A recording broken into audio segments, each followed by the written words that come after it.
Patrocínio Sebrae, a força do empreendedor brasileiro. Apoio Governo do Estado do Ceará. Novas ideias, novas conquistas. Fortaleza reduziu a taxa de contágio do coronavírus. Mas a pandemia não acabou. Temos que continuar a nos prevenir. Lave as mãos constantemente. Não toque nos olhos, nariz e boca. Higienize suas compras e alimentos. Se sair de casa, mantenha 2 metros de distância de outras pessoas. E sempre use máscara. A prevenção ainda é a única forma de nos proteger do coronavírus. Olá, aqui quem fala é Peri Negreiros, jornalista da Trend CE, nossa multiplataforma que liga negócios a oportunidades, investidores. E a gente hoje vai trazer o webinário com o tema Contratos Públicos, oportunidade de negócio para as empresas. E a gente tem o prazer de receber aqui os convidados, o doutor Edilberto Pontes Lima, vice-presidente do TCE Ceará, o senhor Dinalvo Diniz, presidente do Sindicato da Indústria de Construção Pesada do Ceará, o Sincope, e o Andrei Aguiar, que é sócio do escritório Aguiar Advogados. A gente vai entrar nesse assunto rapidamente. Já começo fazendo um questionamento para o Andrei, né? E aí, Andrei, como é que as contratações oriundas do poder público podem influenciar positivamente nesse quadro da economia, nesse nosso momento da retomada, Andrei? Eu queria que você falasse um pouco a respeito e depois os outros ficassem à vontade para entrar na discussão. Bom, queria primeiro parabenizar você, Peri, a Trends, pela iniciativa, né, de trazer essa nova plataforma de captação de negócios, para tratar realmente de investimentos no estado do Ceará. Então, queria cumprimentar também o doutor Edilberto Pontes, vice-presidente do TCE, o doutor Dinalvo Diniz, que aqui representa a construção pesada, e dizer, Peri, que nesse momento de retomada da economia, a ação do Estado, lato sensu, e aí Estado, município e governo federal, ela é de suma importância para a atração de investidores e para fomentar negócios, fomentar a economia. Porque as contratações públicas, quer queira, quer não, elas ainda são uma grande possibilidade para fazer girar a economia. O Estado, ele é o maior comprador, naturalmente, dentro do mercado, dado o volume de recursos que possui e dado o seu poder, né, de negociação, de poder econômico propriamente dito. Então, a atuação do Estado, nesse momento, ela é fundamental para a retomada da economia. E é importante até que os telespectadores que aqui estão acompanhando esse debate, que fiquem atentos, empresários, investidores, nas oportunidades que surgem dessa relação com o poder público. Porque no momento onde o consumidor sofreu, né, de um modo geral, com os efeitos econômicos dessa pandemia, né, tendo o seu potencial de compra reduzido, é no Estado, né, é no poder público que as grandes oportunidades eventualmente podem surgir. Então, a função do Estado, e aí eu repriso, lato sensu, né, governo federal, estadual e municipal, ela se torna ainda mais relevante nesse momento de retomada da economia. O Dinalvo? Ou não, cumprimentar a todos e, objetivamente, concordo plenamente com o doutor Andrei que o Estado é o maior indutor do desenvolvimento via a construção da infraestrutura. Nós não temos no Brasil grandes obras da iniciativa privada, não existe investimento significativo da iniciativa privada para esse setor. E uma coisa interessante e que nos dá uma certa esperança é que o governo tem quebrado aquele entendimento de que ele tem que fazer tudo. A partir do instante que o Congresso agora aprovou o Marco Legal do Saneamento, está incentivando as PPIs, as PPPs, as concessões e procurando colocar a iniciativa privada como indutora desse desenvolvimento que o Brasil precisa para crescer. Essa é que é a chave. Nós patinamos muito tempo com um pensamento estreito, que o governo é que tem que fazer tudo, que as obras o governo é que tem que tocar e tal, e nos atrasamos. O nosso país não tem infraestrutura para o alcance o passo que ele tem que dar. Então, esse entendimento é muito importante e a gente espera que isso aconteça num curtíssimo prazo para que o Brasil volte a crescer. Temos somente uma coisa a superar, que é vencer a insegurança jurídica que ainda reina aqui no Brasil.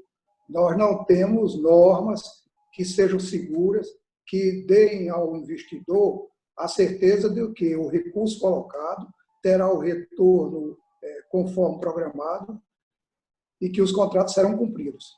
Esse para nós, hoje, é o maior dilema, fazer com que os nossos contratos tenham segurança jurídica.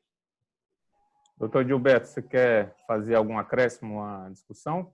Sem dúvida. Eu acho que esse é realmente um tema, é o tema da ordem do dia, e agora na pandemia, e principalmente o pós-pandemia, esse assunto vai ser cada vez mais presente, né? A gente escuta, vê nos jornais aí, inclusive que é um debate no próprio governo, o governo federal, duas correntes principais no governo, que defendem pontos de vista diferentes, ponto de vista da atuação do Estado, como o Estado deve atuar qual o papel dele, qual o tamanho dessa participação do Estado para tirar o Brasil desse buraco, né?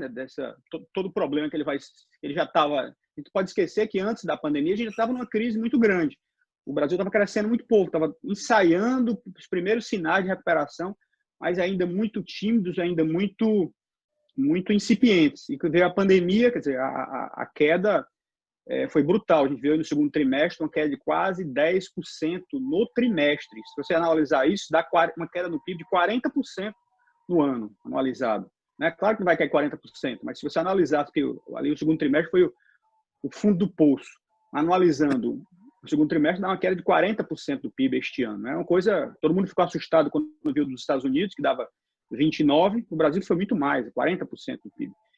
Mas o fato é o seguinte, é que o Estado, quer queiramos, quer não queiramos, e isso é dado objetivo, as compras governamentais são mais ou menos 8% do PIB, isso dá mais ou menos 500 bilhões por ano o Estado compra, o Estado, o governo federal, governos estaduais e os governos municipais. Então, compra de tudo, de remédios, livros, computadores, constrói estradas, faz infraestrutura, enfim, é um grande player da economia, que não se pode ignorar, muito pelo contrário. Então, ele tem um papel-chave na retomada da economia, não tem dúvida nenhuma. Agora, qual o tamanho disso? E os limitantes disso?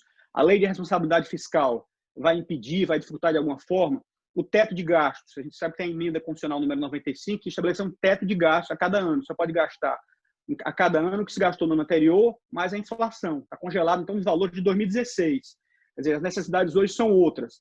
Esse teto de gastos vai ser mantido, é para durar até 2036, são 20 anos de duração. Vai ser mantido, não vai? E mantendo, ele vai impedir essa retomada do crescimento, essa atuação mais forte do governo, essa necessidade de gastos maiores do governo. Enfim, tem uma série de questões a serem debatidas agora, que são da ordem do dia e que que realmente precisamos enfrentar, que não são fáceis. Mas eu sempre digo assim, olha, vamos olhar, não vamos inventar a roda. Claro que vamos aprender com a nossa experiência, cada lugar tem suas especificidades, o Brasil tem as suas, mas se a gente olha, por exemplo, para a Europa, o que é que eles fizeram? Né? Porque os Estados Unidos, o que eles fizeram? A Europa, se a gente olhar as regras fiscais, o teto de gastos é uma regra fiscal, a própria lei de responsabilidade fiscal é uma regra fiscal, a Europa tinha também suas regras fiscais, e eles modificaram, lançaram uma segunda geração de regras fiscais para adaptar o momento que exigia uma presença mais forte, um gasto mais forte do Estado. Se deixasse as livres forças de mercado atuando, sem a atuação mais forte do Estado, eles não iam conseguir sair do buraco. Tem que seguir esse caminho? Não sei, mas o fato é que a gente precisa levar em conta tudo isso, porque realmente é uma necessidade premente para o Brasil não continuar patinando aí nos próximos anos. Doutor Gilberto, aproveitando então o gancho, né, dessa sua fala, você citou aí a lei de responsabilidade fiscal, né? a gente sabe que ela impõe, né, certas limitações, né, para contratações com verbas públicas, né? Então, quais são os riscos envolvidos para quem está pretendendo participar desses certames, né? Eu gostaria que você falasse um pouco a respeito para que o nosso ouvinte, telespectador, internauta, pudesse ter mais abrangência sobre esse tema. Essa é uma questão interessante. Quer dizer, eu acho que é interessantíssimo para qualquer empresário, qualquer setor, lidar com o Estado, tentar vender para o Estado, né? E para o Estado é muito interessante, quanto mais interessados existem em vender para ele, tanto melhor, né? Para o Estado, quer dizer, mais competição, ele vai conseguir condições melhores, como comprador, condições melhores, preços melhores. Então, é um interesse do Estado que haja um maior número de interessados em vender para ele. Agora, quem vai vender para o Estado tem que saber que não é como vender para um outro particular, não é? Para vender para o setor privado. Tem uma série de requisitos que são essenciais para que essa compra aconteça. Primeira coisa, a documentação tem que ser regularidade fiscal, você tem que ter muito cuidado com toda a sua regularidade fiscal, com toda a sua documentação da sua empresa, quer seja uma empresa de pequeno porte, uma média empresa, uma grande empresa, qualquer que seja o setor, e às vezes as pequenas empresas têm mais dificuldade nesse campo, ela precisa estar, isso é fundamental, é essencial, que para fornecer, para assinar contrato, esteja completamente regularizado. Depois é importante, isso é uma coisa, esse é um aspecto importante, muita gente não quer fornecer para o Estado porque tem aquele preconceito, o Estado não paga, o Estado atrasa muito, não é? Se você olhar, por exemplo, no Estado do Ceará, isso na verdade está na Lei de Licitações e Contratos, lá, que exige a estrita ordem cronológica de pagamentos. Mas no Estado do Ceará, por exemplo, o próprio sistema, o sistema de pagamentos, o sistema de contabilidade, já especifica isso, a ordem cronológica de pagamentos. Quem forneceu primeiro, que recebe primeiro do Estado, e o Tribunal de Contas fiscaliza isso. E o Tribunal de Contas, por exemplo, do Estado tem procurado fiscalizar também isso muito fortemente nos municípios. Não porque é uma regra que o Tribunal impôs, é uma regra da própria Lei de Responsabilidade Fiscal, da própria Lei de Licitações e Contratos. Então, essa é um cuidado muito grande que o Tribunal tem, mas a gente sabe que não é um problema, e muita gente deixa de fornecer para o Estado por isso. Olha, eu não tenho muito capital de giro, então se eu forneço, se eles demoram a pagar, eu vou quebrar a minha empresa, não é? Por isso a gente também tem tanta preocupação em exigir o estrito cumprimento da ordem cronológica de pagamentos. Primeiro, porque a exigência é legal. E segundo, que a gente sabe que causa muito impacto para as empresas, muito impacto para a economia, de uma forma geral. E fundamental, acho que as pessoas às vezes não atentam muito, fornecer para o Estado é muito bom, mas precisa ter muito planejamento. Porque quando você entra numa licitação e não entrega o que você se comprometeu a entregar, você ganha um pregão, por exemplo, um pregão e uma ata de registro de preço. Aí, quando a administração, depois de 6 meses, perde aquele produto e você não tem o produto naquela quantidade que a administração pediu, você está sujeito a uma série de sanções. Então, também é muito importante para as empresas se planejarem. Quando quiserem fornecer ao Estado, excelente, o Estado fica muito feliz, de uma forma geral, com o maior número de fornecedores. Mas se planeje, né? Se planeje para entregar o que você se comprometeu a entregar, porque senão você pode ter sérios problemas, sanções, diversas ordens, e até ficar proibido de contratar no futuro com a administração pública por certo período, ficar inabilitado. Enfim, uma série de cuidados que precisam ter. Agora, a lei de responsabilidade fiscal, mais especificamente, ela é muito mais dirigida ao próprio gestor público, né? São autolimitações, são regras muito mais dirigidas à administração pública, né? O limite de gasto com pessoal, limite de endividamento, limite de operações de crédito, enfim, uma série de requisitos, de regras para a administração pública, que autolimita a administração pública, nem tanto a ver com o particular. O particular está muito mais preocupado com a própria lei de licitações de contratos, com essas questões, do que propriamente com a lei de responsabilidade fiscal, que são sanções mais para os gestores. E aproveito, nem fiz isso, mas aproveito para cumprimentar a Trends pela iniciativa desse debate, e o doutor André, que esteja com ele em várias ocasiões. Bom dia, doutor André, doutor Divaldo, Dinaldo Diniz, desculpa, e Peri. É um prazer participar com vocês nesse debate. André, você quer complementar o que o doutor Gilberto falou? Eu gostaria apenas, Peri, de ressaltar mais um fator. A lei de responsabilidade fiscal para o investidor, ela acaba sendo um atrativo, porque ela autorregula, né, o funcionamento da máquina pública. Ela faz com que o gestor ele seja mais responsável, o que, bem ou mal, acaba traduzindo também no cumprimento das determinações que estão lá na lei de licitações, com uma ordem cronológica de pagamento. Porque, assim, se não existisse a regulamentação da lei de responsabilidade fiscal, por exemplo, a gente poderia chegar numa situação de descontrole ou de desorganização dos gastos públicos a tal ponto que pudesse dificultar o recebimento, né, ainda mais o recebimento dos recursos por aquele particular, por aquele empresário que está prestando serviço ou vendendo algum objeto ao governo. Então, eu vejo a lei de responsabilidade fiscal como sendo benéfica, como sendo um atrativo a mais para o investidor. Para ele ingressar no estado do Ceará, ele vai saber, ou até no estado brasileiro de uma forma geral, ele vai saber que lá existe uma norma que vai dar um controle maior, que vai dar uma segurança maior, que vai dar uma organização para o funcionamento do estado. E ele vai saber que o gestor estará obrigado a saber que X% dos recursos previstos no orçamento ele deverá gastar com educação, X% tem que ser com saúde, e a quantidade para investimento vai ser aquela determinada e que é em cima dessa que ele vai prestar o serviço, que ele vai vender o produto dele e poderá receber.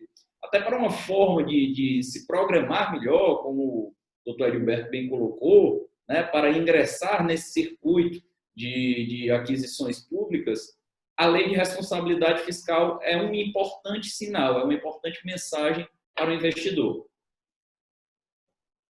E o Dinalvo quer fazer algum comentário em cima do que eles vêm falando?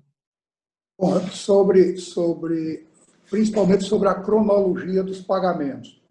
O nosso setor de obra pública, nós não observamos, isso não acontece. Nós temos casos de companheiros nossos, lá, filiados ao nosso sindicato, que têm recursos a receber de 5, de 6, de 8 anos atrás. Então, essa cronologia não existe, porque o Estado não está há 5 anos, 6 anos sem pagar ninguém. Isso aí realmente não é observado. E o grande problema que o nosso setor sente é que uma obra pública, para ser contratada, ela tem uma sequência de atendimentos legais a cumprir. Ela tem que ter projeto básico, ela tem que ter o recurso assegurado, ela tem que ter as áreas de execução das obras liberadas, ela tem que ter as licenças ambientais. E, normalmente, em 90% dos casos, as obras são licitadas sem atendimento a 1, 2 ou 3 dessas exigências. E isso é que vem gerando uma chaga, que eu entendo, que é exatamente o benefício que o cidadão tem que receber lá na ponta e não recebe, porque a obra começa e não termina. A quantidade de obra abandonada, e que não é em 80% dos casos, não é por culpa das empresas, é por conta dos contratos que não seguiram a norma e a metodologia que teria que seguir. Esse é que eu acho que é um grande problema que a gente tem que enfrentar, até se fosse o caso, junto com o Tribunal de Contas, principalmente em relação a essa cronologia. Eu acho que o setor precisa muito de um apoio nesse sentido e mudaria bastante para melhor se isso acontecesse. O Gilberto ele falou sobre esses aportes, né, de pequeno porte, inclusive. Tem um outro paradigma que existe, dizendo que as grandes empresas são as únicas capazes de participar dos contratos públicos, né, dos editais. Andrei, como começar a desmistificar essa questão, né, para fazer com que os empreendedores possam ficar mais atentos às oportunidades, os empreendedores de todos os portos, desde as pequenas e microempresas até as maiores. Como é que a gente pode começar a discutir melhor isso? Peri, excelente a sua pergunta. É até interessante colocar que, como o doutor Edilberto bem colocou, há que se ter uma programação, há que se ter uma organização para ingressar nesse circuito de aquisições públicas. E, obviamente, que isso também demanda um custo, demanda uma estrutura da empresa, né? O que, por si só, já chega a afastar, né, alguns possíveis interessados, especialmente os micro e pequenos empresários, desse circuito. Porém, também a gente tem que lembrar que a legislação ela incentiva a participação desses micro e pequenos empreendedores.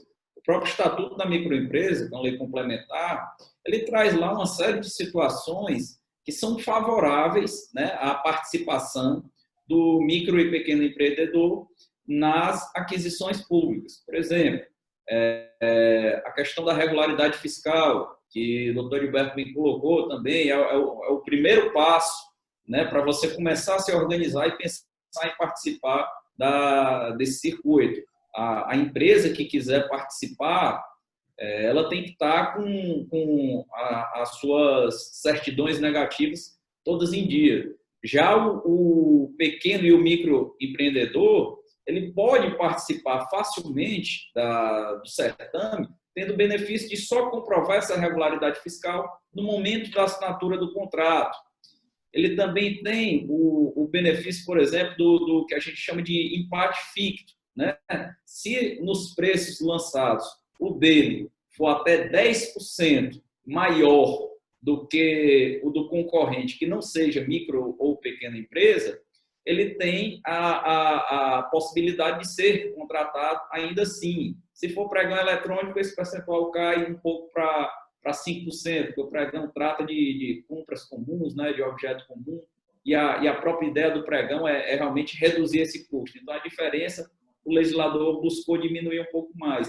Mas, ainda assim, é um grande benefício. Ele ter essa possibilidade de ainda assim, participar com um lance maior e ser chamado, né, para negociar e para ser contratado pelo poder público. Enfim, tem uma gama de mini benefícios ou de micro benefícios que incentivam a participação dos pequenos negócios nesse circuito de aquisição pública. Por exemplo, me recordo agora também as licitações até R$80 mil, elas devem ser feitas com participação apenas entre micro e pequenos empresários. Claro, tem lá as exceções, né? No caso de se tratar de uma situação de inexigibilidade ou de não ter no mercado várias micro e pequenas empresas para competir nesse setor, então você tem que chamar outras. Mas o legislador ele pensou em incentivar e trazer os micro e pequenos empreendedores para esse circuito de contratação pública. Porque, como o Gilberto bem colocou, quanto mais interessados estiverem buscando vender para o governo, melhor para o governo. Ele vai ter, obviamente, uma competição maior e vai ter uma condição de comprar melhor, que ao final, né, ao fim e ao cabo, é o objetivo do processo licitatório, que é o objetivo da lei de licitações. Doutor Gilberto?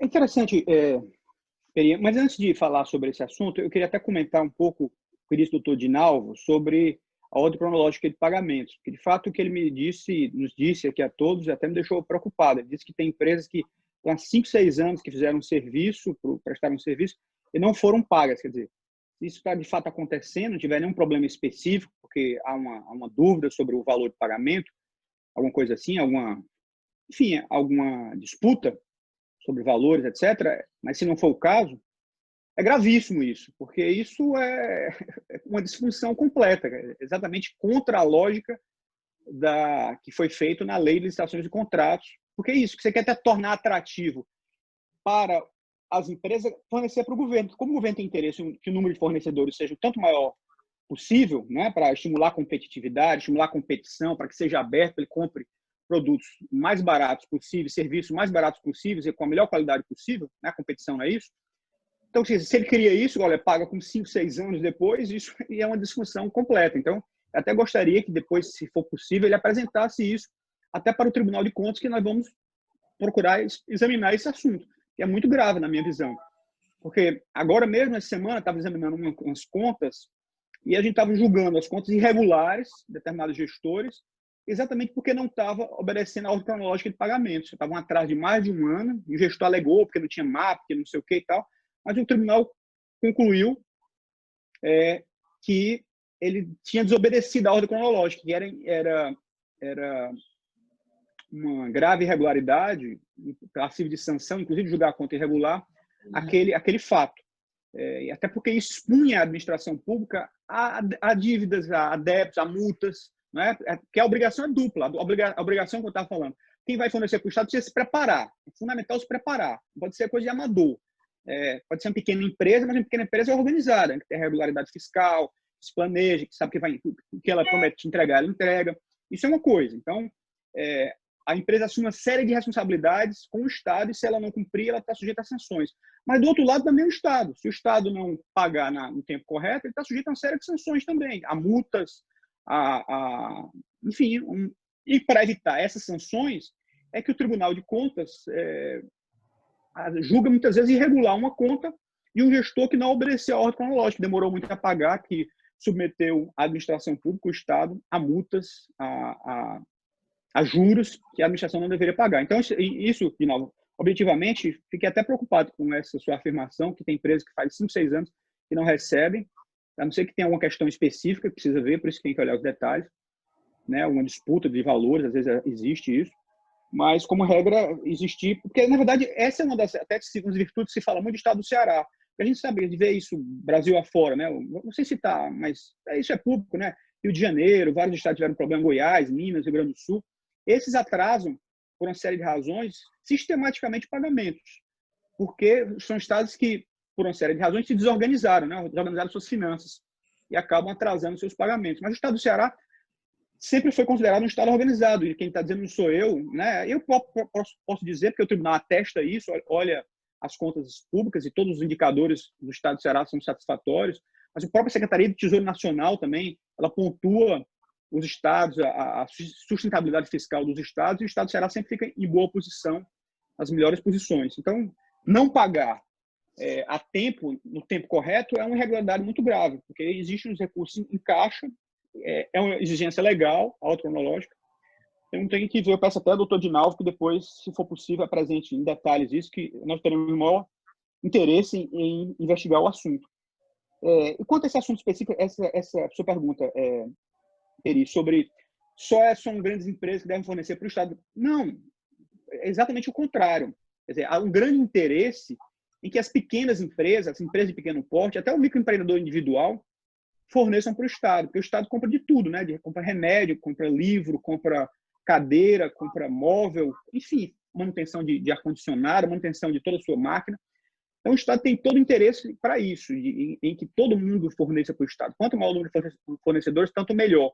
E criou uma legislação para incentivar isso, né? A Lei Geral da Microempresa foi criada com vários objetivos, né? O objetivo inicial era mais na área tributária. Aí depois você foi expandindo. A Lei Geral de 2006, né, que substitui a Lei do Simples, que é de 96, a Lei de 2006, com suas posteriores alterações, ela é uma lei muito mais ampla. Então, ela tem um capítulo específico para incentivar, para estimular que pequenas empresas e pequenos negócios forneçam para o Estado, com uma série de vantagens que o doutor André já antecipou, mas uma série de vantagens, uma série de estímulos para que isso ocorra, desde em caso de empate, até 10%, você dá prioridade às pequenas empresas, licitações exclusivas para elas, até R$80 mil, possibilidade de subcontratação, até 25% ou 30%, salvo engano, em obras maiores para pequenas empresas e microempresas. Enfim, uma série de mecanismos, de dispositivos foram criados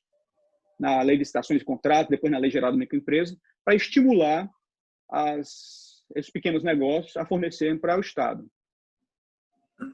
Algo a acrescentar, seu Dinaldo?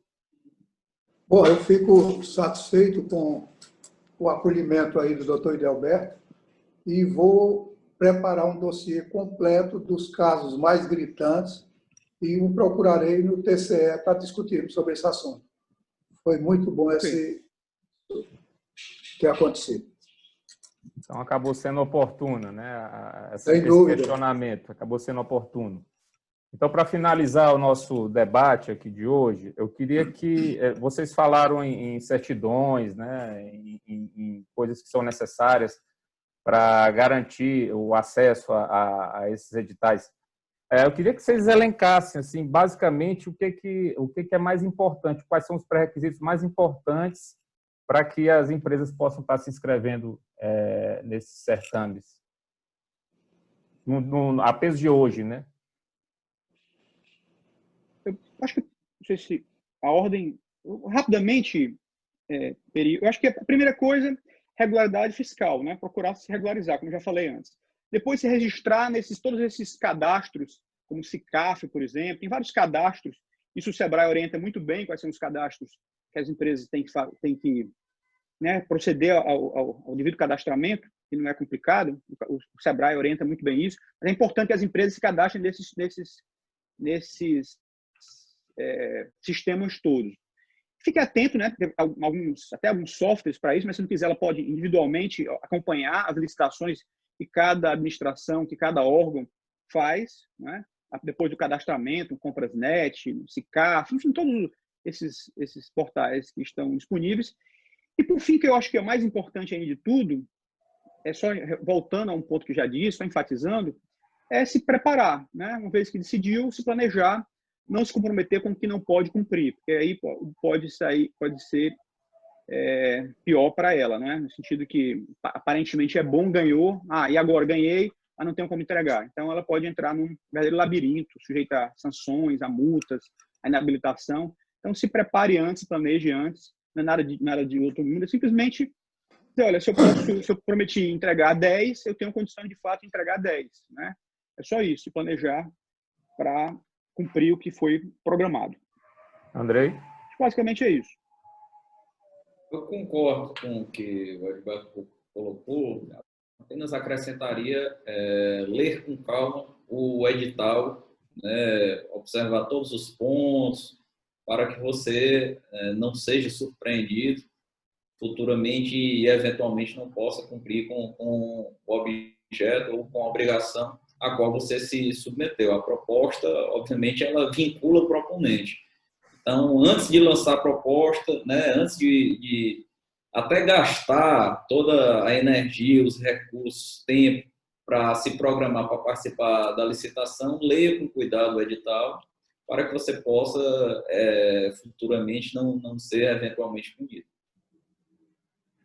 Senhor de Nova, eu queria abrir para as considerações finais sobre o tema. O que o senhor Bom, quer dizer? sobre o tema, as contratações de obras, especificamente, os editais exigem, além da regularidade fiscal, quanto a débitos trabalhistas, previdenciários e os débitos em geral, de ordem fiscal, eles exigem que a empresa tenha expertise, tenha comprovada capacidade econômico-financeira para assumir aquele empreendimento, mas, evidentemente, que dentro da regra do edital. O edital tem lá previsto, os pagamentos acontecerão em até 30 dias.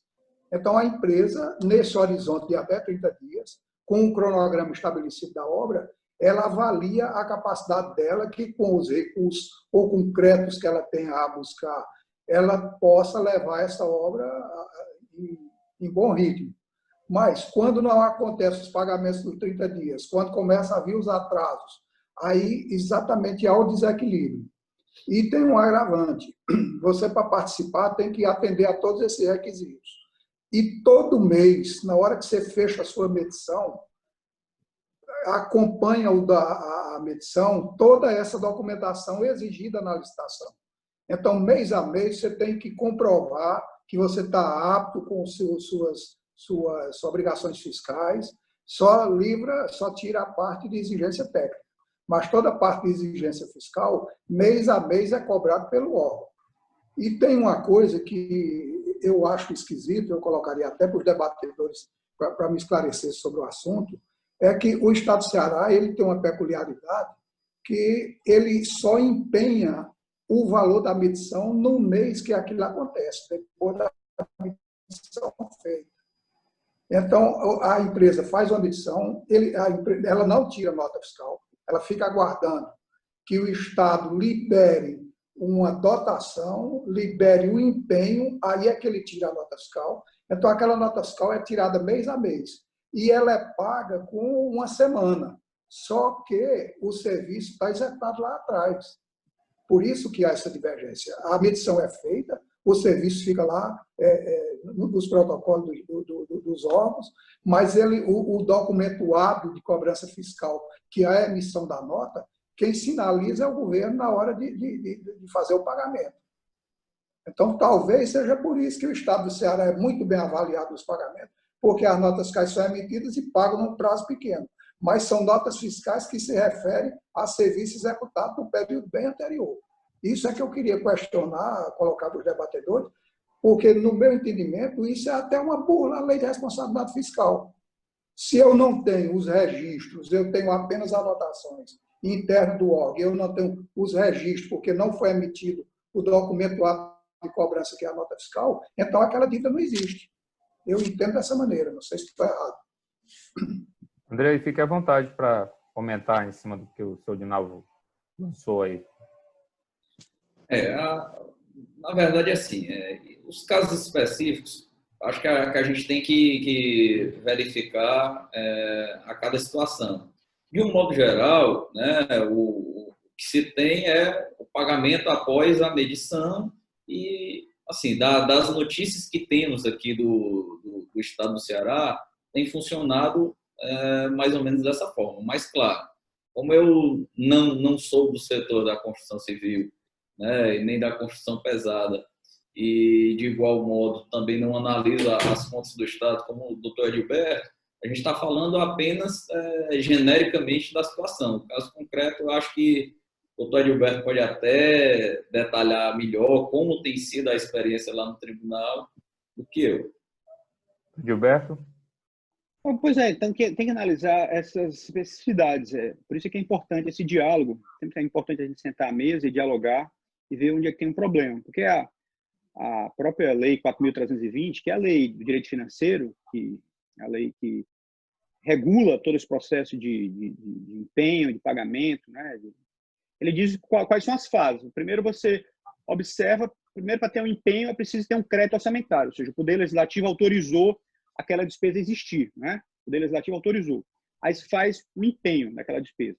Então, em fase seguinte, depois do empenho, se liquida a despesa. O que é a liquidação da despesa? Se observa, o gestor público observa que a despesa efetivamente ocorreu, ou seja, ele foi lá, mediu a obra, não é? Olha, era para construir 5 quilômetros, foram construídos 5 quilômetros, de acordo com as especificidades que foram acertadas, ok. Então, isso chama liquidação da despesa. Após essa fase, é que se faz o devido pagamento, né? Após a liquidação da despesa. Se está tendo algum ruído aí, precisa ver as especificidades. Era até bom uma conversa com o doutor Dinalvo, para a gente ver exatamente o que é o ponto que ele está levantando. Mas, até foi o caso do tribunal de fazer uma auditoria e verificar em loco esses procedimentos do Estado, se estão em conformidade com o que eu acabei de falar. Como regra, é isso que eu acabei de dizer, né? As 3 fases da despesa. Da fase anterior, que é a própria autorização orçamentária, que é o crédito.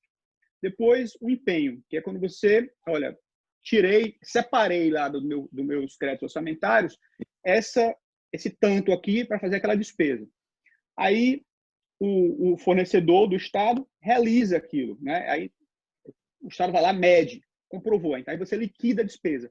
Só depois disso, depois que liquidou a despesa, comprovou que efetivamente foi feita, é que o Estado é autorizado a pagar, né? Então, isso que a lei determina, de uma forma geral, é isso. Então, preciso ver as especificidades que o doutor Dinalvo acabou de dizer, para ter uma conclusão mais precisa sobre o caso.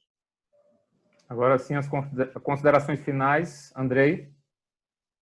Bom, agradecer mais uma vez a Trends pelo convite, parabenizar, né, pela iniciativa de realizar um debate importante com os queridos colegas debatedores, todos tecnicamente muito capacitados, e dizer, né, deixar uma mensagem aqui para os possíveis investidores que estão interessados em participar desse circuito de aquisições públicas, que é um nicho de mercado muito próspero, como todos aqui bem colocaram, o poder público é o maior indutor da economia, especialmente nesse momento, tomando, obviamente, todas as cautelas aqui ressaltadas, né? Ter cuidado com a regularidade fiscal, se preparar para participar e realmente poder entregar o que se propôs a entregar naquele preço, naquelas condições especificadas na proposta, e ter um cuidado para analisar bem o edital antes de fazer a proposta, antes de ingressar, né, e participar de um certame.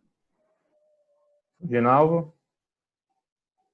Agradecer a oportunidade e me colocar à disposição e aproveitar o gancho do Dr. Idalberto para afinar esses pontos que eu entendo que são relevantes e que realmente nós precisamos sintonizar. Muito obrigado. Dr. Gilberto?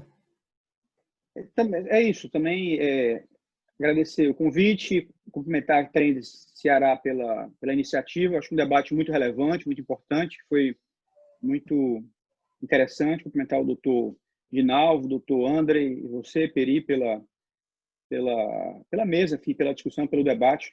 Acho que é extremamente relevante, é de fato um interesse muito grande da administração que tenha mais e mais interessados em fornecer para ela, e para que esse interesse seja bom, quer dizer, o nível de burocracia tem que ser o mínimo possível, só aquele estritamente necessário. A administração tem que pagar a tempo, por isso que é tão importante, por isso que eu enfatizei tanto aqui a ordem cronológica de pagamentos. É importante para poder pagar bem, estar organizado financeiramente, porque quem não está organizado, o Estado que não está organizado financeiramente, né? Se o ente público não estiver organizado, como é que ele vai conseguir pagar? Acaba atrasando salário de servidores, acaba atrasando salário de fornecedores, por isso que é tão importante a austeridade fiscal, o equilíbrio fiscal, é um pré-requisito para isso tudo funcionar bem. Então, é isso, eu acho que é importante esse debate e que tenhamos outros. Sem dúvida.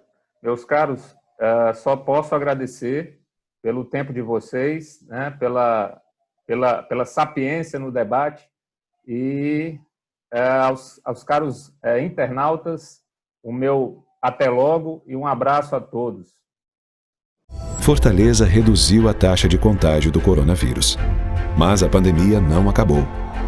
Temos que continuar a nos prevenir. Lave as mãos constantemente. Não toque nos olhos, nariz e boca. Higienize suas compras e alimentos. Se sair de casa, mantenha 2 metros de distância de outras pessoas. E sempre use máscara. A prevenção ainda é a única forma de nos proteger do coronavírus.